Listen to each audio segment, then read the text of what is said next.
Right. Okay, super. Welcome, everybody. I'm going to record the session today so we can share it online with those who couldn't attend. I want to welcome our friends from Three Tree Hill, Ntobeko and Cheryl. We may be joined by some of our other colleagues up the west coast of the Western Cape shortly, but we'll just be on standby for them. I wanted to just, make an opportunity available today to share how these two businesses have really embraced the concept of local and sustainable in their F&B offering. As we know, a lot of it's food culture really that draws a lot of the travelers, and it's what creates memorable experiences. So if we can make those really unique, whether it's because we're really committed to the sustainably produced options, or the local options, or both, or those that are wines produced by women, for example, it can really stamp a brand not only in our business but our destination in which we operate. So it's really important, and I wanted to share how these two businesses will give them the opportunity to share how they do it, because I just think it's so cool. And we're also joined by our colleagues at Khwattu. Hi, ladies. Super. Okay. Sorry for the late join. No problem. We've got Chef Werlise and I think Gina. Is that Gina? Yes. Great. Okay, welcome. I'm going to turn my video off so that it's not so stop-go. Three Tree, if I can ask you to kick off do you want to kick off, or will we let Khwattu go?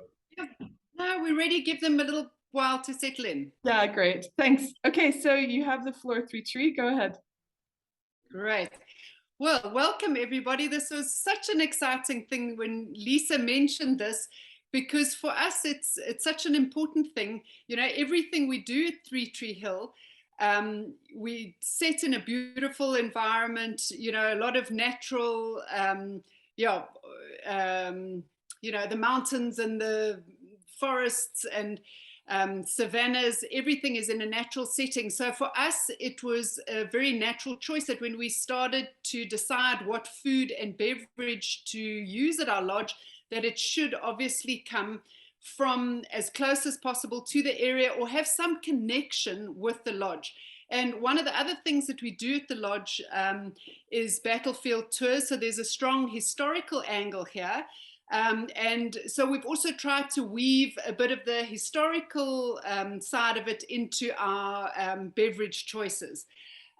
So I'm going to let Ntobeko start with the wine. So the first step that the guests may, or the first time that they may understand why we've chosen the beverages that we have chosen, is possibly when they have a look at our wine list. So in our wine list, next to each one of our wine choices, we do make the guests aware of the certification label that that particular wine has. So whether it's Biodiversity and Wine Initiative, whether it's a biodynamic wine, whether it's an organic wine, whether it's fair trade wine, this is the first place that they'll get to hear about those certification labels. And then, because the lodge is all about storytelling and history, and it's very personable, the next step is actually taking the guests down into the wine cellar. And the hosts that are there that evening, which will be Ntobeko, myself, Simon, Milani, we will tell the stories about the particular wines, and we will help to direct the guests in that general direction. But then, so the personable thing is also what we like, and we like the stories about each one of the wines and spirits that we've chosen have a story behind them. So Ntobeko is going to tell you a little bit about, she's chosen two wines, obviously both women winemakers, but so she's going to tell you a little bit about the stories of these two wines. Go ahead, Ntobeko. Okay, hi everyone.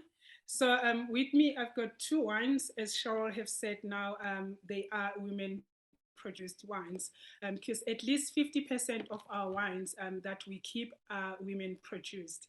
And in August, on the 9th of August, it was an International Women's Day, and we've been promoting all those wines that are produced by the women.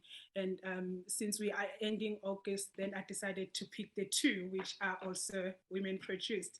So the first one is a Tesserelle style Pinot Noir, which is a very fine Pinot Noir with sweet red cherry fruit, white pepper, and a hint of ginger on the nose. This is one of my favorites.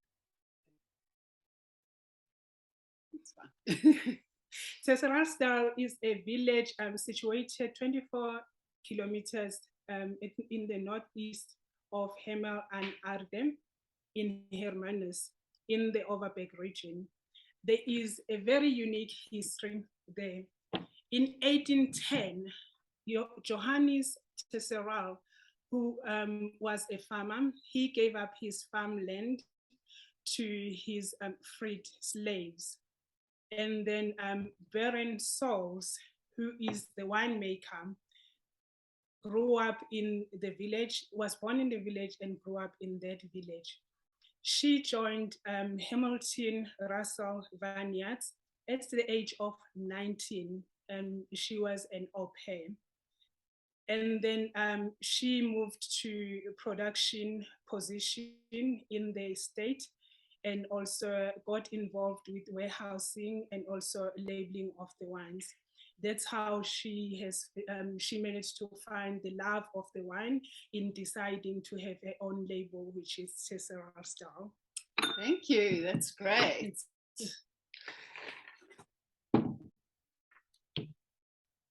Let's start opening this one. Okay, great. Thank you so much, Cheryl. So the second one that I have is Aslina. Aslina is a wine that is made by Ntsiki Biela, a lady that grew up in a rural village in KwaZulu-Natal called Mashabatini. Ntsiki Biela got a scholarship to go and study winemaking in the University of Stellenbosch. She matriculated in 1996. After that, worked as a domestic worker for a year. And when she got a scholarship, it was exciting for her to be able to score a scholarship, but a little bit of a challenge as she got to the University of Stellenbosch. As we know, Stellenbosch is mostly Africans dominated. So coming from the village and being an African woman, she didn't know Afrikaans. That was a challenge for her. So during the day, she would attend her classes and then at night do Afrikaans lessons. When she got to Stellenbosch, she was ready to give up. I can imagine, she must have been terrified. Like on her first semester, she was ready to give up and go back home, which was KZN. But then one of the lecturers was kind enough to offer her Afrikaans lessons. That's how she managed to go on and eventually graduated in 2003 in a BSc in viticulture and oenology. That was a huge achievement for her. And the word Aslina, she named it after her grandmother, who was just her guide, and she believed in her in all the time. So she decided to name it after her grandmother. Sure. Well, cheers. Here's to women winemakers, huh? Thanks, Ntobeko. Oh, no, never too early for some wine. So I know, Lisa, you absolutely love our gin selection at Three Tree Hill. So I'm only doing one of our gins because what we also have is an incredible craft rum selection. And South Africa is producing some fantastic rums now as well. So I'm going to start off with the rum because this is a locally produced rum that gets its inspiration from the KwaZulu-Natal sugarcane, you know, that whole coast of KwaZulu-Natal and its sugarcane fields. So it's called Blackstrap, the company, and Blackstrap is actually the sort of the byproduct of the sugarcane. When you've been boiling the sugarcane to form those sugarcane crystals, there's sort of a black, you may know it as molasses or treacle, that is Blackstrap. And that's what's been used. It's actually a very raw form of sugar. That's what's been used. It's been triple distilled to make this incredible rum. But then just before the third distillation, they've actually infused it with cassia bark. And cassia is sort of similar to cinnamon. And what really inspired this particular distiller is his gin is actually called gin sala, and he gets that name from the masala spice from the Indian cuisine in the KwaZulu-Natal area. And it's like a nostalgic memory for him as a child to be on the beachfront in Durban and to eat those masala spiced pineapple that have been grilled on the open fire on the beachfront. I don't know if any of you have ever tried that, but it's a real Durban delicacy. And that sort of combined with this sugarcane gave rise to this incredible rum. So that's our local rum, craft rum. And then the gin that I'm going to tell you about is more sort of to do with our history here. So we specialize in stories about the Anglo-Boer War. So we like to weave a little bit of the sort of Boer stories in.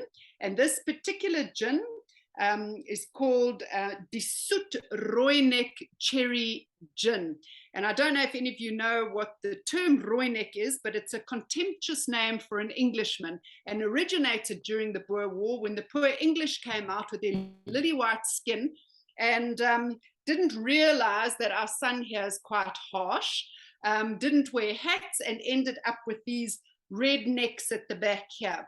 So this particular distillery is not far from us in the Free State. The Duploy brothers from Oppermanshoogte is the name of their farm. They have used their branding as passion, freedom, and country. And I just think that's so great because these guys, they're the younger sort of generation of a farm, and they are the creative freedom that's offered by this new generation is so great, and they've got such a passion for farming and such a love for this country. And their label and their brand, and it's all very cool and sort of interlinked with the history and storytelling of Three Tree Hill. So it doesn't always have to be biodynamic or organic, as long as it's also got a great story that you can tell your guests. And really, I mean, we find every time if we tell the story about the Tesla style or about the Aslina, then the guests are like, yes, I will have that wine, because they just feel that there's so much more than just the wine. You know that you're supporting, a small, incredible, entrepreneur that has gone out and really made something of herself. Yeah. And sorry, I just want to apologize that we're not in the wine cellar. We wanted to be presenting in the wine cellar, but sorry for the background here, but we've got a slight ESCOM issue. Yeah. So any questions? Oh my gosh, you guys, that was so entertaining. I can totally see why your guests would just be immersed in the experience. And like you gave a little bit of life to each of the wines or the gins or the rums, that in Ntobeko, your stories of the people behind it. How unique is that? And, like you were saying, Cheryl, too, it's part of the experience, of course, but imagine the impact that you're making too in terms of the economic side of things. I just see there's a question in the chat from Eleanor about how to find these products. So how do you guys, at Three Tree, how do you source? So I spend a lot of time on the internet, and I subscribe to a number of newsletters. And Eleanor, what I can do is I'll maybe put the links of the particular newsletters that you can perhaps join them. So one is a daily newsletter and one is a monthly newsletter that just gives you interesting information about what's happening in the wine industry. And then another absolutely fantastic website called Warza.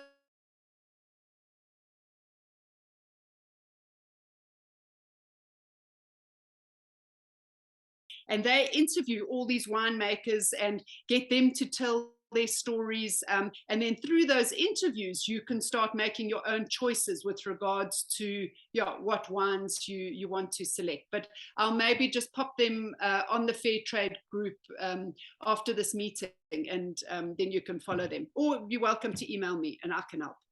Super. Cheryl, would you mind copying me in on that? And then I can add that resource to the system so that when businesses are trying to figure out how to focus their local impact, that they've also got that. That would be really helpful.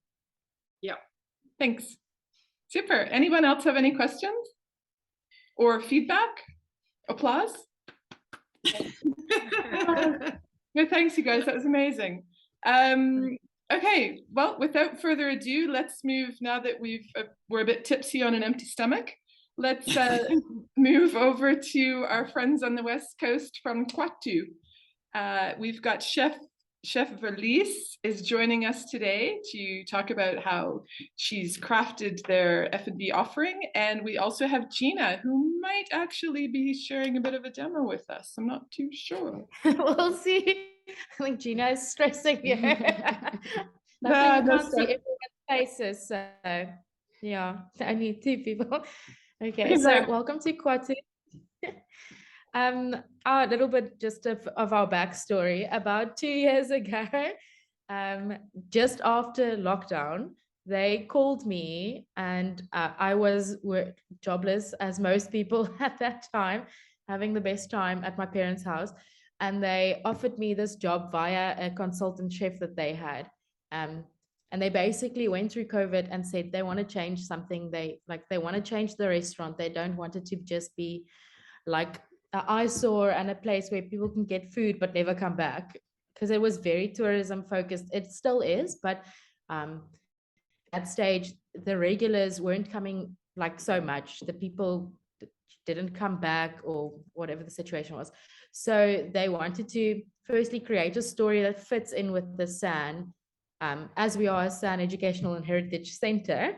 So they wanted a story that really walks alongside that, that made sense with the museums, that basically made Khwattu a unit instead of having this separate canteen style restaurant. So then, yeah, they called me up and forced me to take the job. And when I came here, that's when it clicked, and I went, okay, I want to work here. It has a bigger purpose. It's not just a job. It's not just cooking. It really is upliftment and teaching, and like really creating a space where our clients can understand our story. So that is how I got here. So it's almost been 2 years. In middle of September, I've been here for 2 years. And this is our current menu, how it looks. It has, I don't know if you can see it with the light, but it's got a little eland embossed on the leather. And eland is one of the very important animals to the San people. And then in our menu, we've also put the story. If any one of our clients are very keen for reading, you'll see there's just a little, like, the way of the San, why we do what we do. And then we also have some other fun information on like herbs and things we use from the gardens and what properties they have. Yeah, so the concept we've gone with basically is we want to buy things that are sustainable. We want to support small businesses and be as local as we possibly can be, which is difficult when you're in the middle of the West Coast and literally no one delivers here. So it's been an interesting challenge, but also very exciting to go out and find, just as the lady from Three Trails said, I can't remember your name now, but like finding those winemakers. It's also the same with like finding people that make butter and finding people who have pasture-raised farm chickens.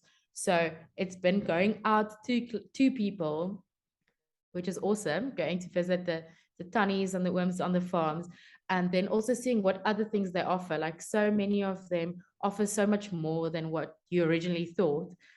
Like the lady who supplies us with kefir butter, where I went there once in a state of emergency because we didn't have butter and she couldn't get to town. So we basically raced over, and then when I got there, I also didn't have chickens at that time because my supplier ran out.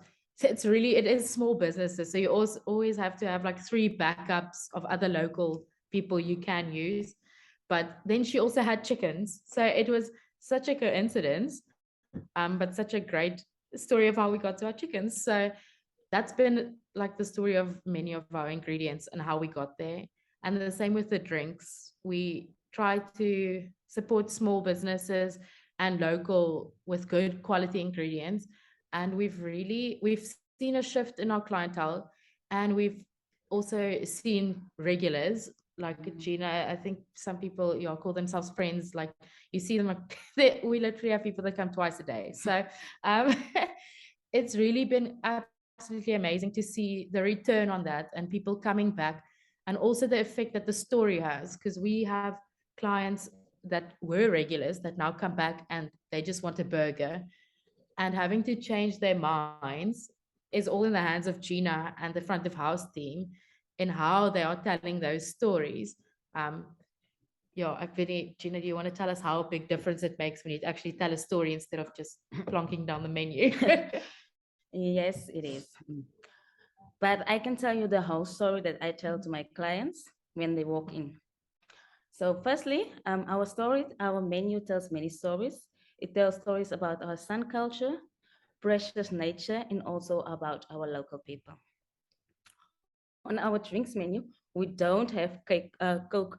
We don't sell Coke, Fanta, Sprite. It makes us unhealthy and also fat. That's why we decided to stay local. We have a Cape Cola, which is we buy in Cape Town. It has no sugar in it, also with the lemmy. We do cordials out of our garden, like a rose geranium and lemon verbena. We have beers from Darling Brew, our neighbors next door. We have wine from Khwattu, also Darling Cellars, also our local people around us. And to our menu, our lunch menu, we use the meat of our farm. We have eland meat, we use springbok, and sometimes we use ostrich meat. We use the meat of our farm because we know they're happy animals. They eat the sweetest herbs, and we know they're wild animals. And then we get our cheese from David Milan. He makes his cheese with this special milk from his cows that he still mixes with his hands. No machinery involved. I think that's a lie. And our fruit and vegetables, we buy it from Khwattu. There's a small place where the aunties and ooms comes together to grow their own vegetables. So we buy them from them, supporting local, our ooms and aunties. Yes, and Werlise go and gets our kelps and dan salads in Eisenfontein. She goes in barefoot. It's very cold. In the sea to get our kelps. Yes, and Hendrias, our tuinier, he makes our herbs and spices out of our garden. We don't use too overloaded. We try to stay sustainable, like Werlise said. And yes, I think that's our menu. Yes, thank you, Gina. Yes, so we've really, when it comes to foraging as well, we are running a restoration project on our koppie. We've fenced it off from the animals, and to see what grows there, and also how can we basically forage in a sustainable way and allow the nature to grow back, because we don't want to forage a ton, basically ripping out everything. We try to focus on how we can take little here and little there, and basically only as much as we need. And so that's also a concept from the San people, how they migrated. They would use what nature basically allowed them to use, not clearing the ground, but they would use what they need, and then they would move on to a next space. And so we also try, when I go to Eisenfontein to pick kelp, you only pick a certain amount, and you don't pull out the whole kelp plant. You don't pull out the whole hold fast. You basically take like a third of the leaves, and that allows the plant to regrow. And same in the gardens, we don't like cut off the whole branch. You try to take little from each plant so that it allows it to grow back again. And we've really seen good feedback with our clients of telling the story and telling people where our things are from. They have a better understanding, and they also tend to be more adventurous with their meal choices then. Because at the beginning, we really saw a lot of people just going for burger. We still have a burger. I don't think our locals will allow us to take the burger off. We've improved it, but we also see that like you can really sell anything to a person. As I said as well with the wine, when you tell people basically what to buy and why to buy it, it is very difficult for them to say no. People are very willing to listen and to learn. Yeah, so we are really happy with the feedback we are getting from clients when we tell our story. And I think they also find it so much more valuable when you're not just having a meal, but you're having a meal with a story connected to it, and knowing that you are supporting small farmers in the area, which is really great. That's fantastic. Thank you both. If I can just ask you, I'm going to put you on the spot now. Oh, there's some applause from Eleanor. She just, I don't know if you can see the chat, you're probably pretty focused, but it was saying, I've always loved your restaurant and now you've motivated me to come back soon. Thank you so much for sharing and giving us ideas to work with. So thanks both of you for that. But now, can I ask you, I mean, you have the menu in front of you. Can one of you just maybe pick one of your favorite meals or descriptions? Maybe can you share that with us just so we sort of get an idea, if I was in your dining room, what would I be experiencing?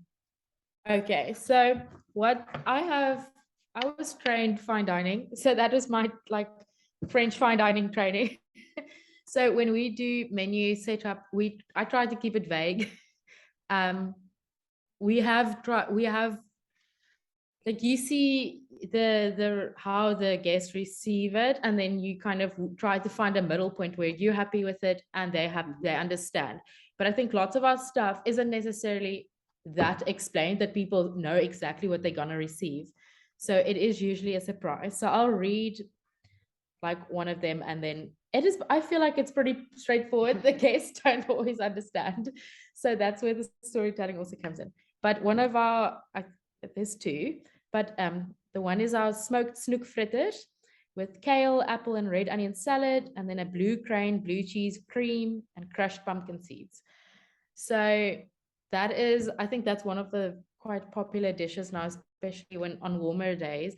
So it's a we make a blue cheese mayo, basically with one of Cook & Wim's blue cheeses, and that goes at the bottom. And then there's a kale, apple, red onion salad, and then we have the fritters. We basically rochet it. I don't know if you guys know what shape that is, but it's like an oval, kind of like a rugby ball shape that you make with spoons, and then that goes in the fryer. So it's crispy, little crispy snoek fritters, smoked snoek fritters that goes on there. So that's been quite a big hit. And then our salted hake leek and potato stew with garden wheat pesto and a wild garlic herb bread. I think that one has also been for the more like, it's weird, but Afrikaans people are not adventurous with their eating. They are like, I'm Afrikaans, so I'm allowed to insult them, but they really have this mindset of a certain standard of food, and not a good standard, just typical, they want their calamari deep fried and from the same package as everyone else, and they're happy with that. So it's been interesting to like change the mindsets, and it's also cool to see who comes back.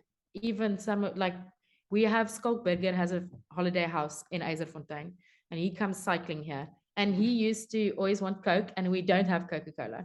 No Coca-Cola products. It's a big company that causes a lot of damage to the earth as well. So, and we had to convince him to basically take some other drinks, and now he's pretty happy with that. So that's been cool. Like one of the cool stories that he doesn't ask for Coke anymore. We really do get people who are quite persistent about their Coca-Cola. So yeah, that's just a part of the success story of changing the narrative and just changing the story around food and making people like think about it. That's super. Thanks.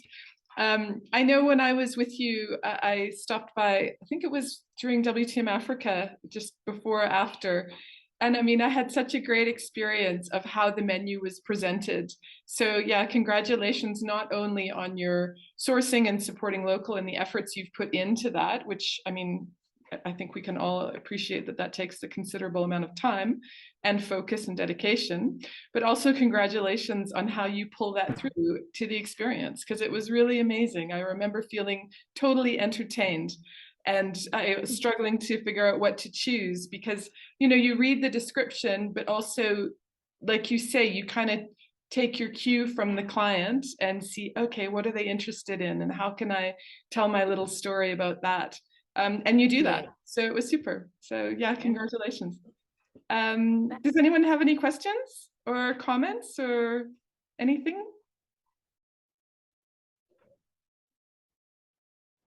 Super, I see some applauding in the chat box there.